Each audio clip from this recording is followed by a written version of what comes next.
My freshman year, I think it was either my freshman or sophomore year of college, I joined a biology class, and I was waiting outside in the hallway for the teacher to come, and a woman walks down the hall, and I think she was Chinese, and she had fiery red dyed hair, and she opened the door and she's like, okay, everybody go into the classroom, and she was our teacher, and I was so shocked that I had a female teacher, and that my female teacher had just this red crimson hair, dyed hair. She was really cool, she was really fun, and I'd never had a teacher like that. Most of my life I'd had white male teachers. And she's actually the one that told me that I should change my major from undeclared to being a biology major, and I ended up changing it because of her.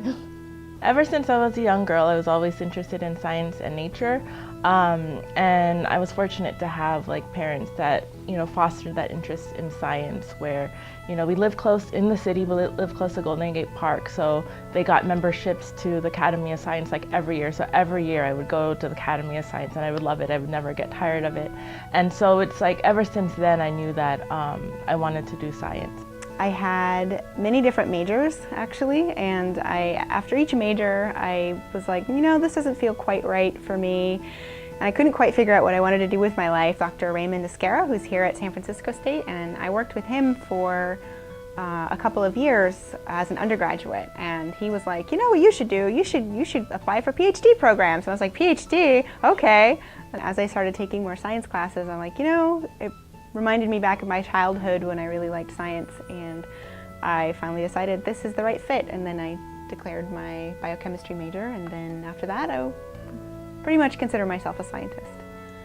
I decided to become a scientist because I'd always enjoyed science, and I think I came to that realization probably in 6th grade when we got to dissect owl pellets, and I thought it was so cool that you could dissect this little thing and pull out all of these bones and reconstruct this skeleton and be like, wow, this owl ate something that was a whole form at one time.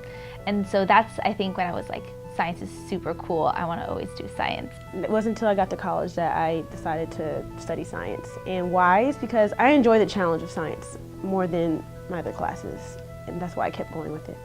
My AP bio class that I ended up being in, which I was discouraged from being in, but I went anyways and did it, and I fell in love with all of the dissections we did, and everything in that class was just amazing.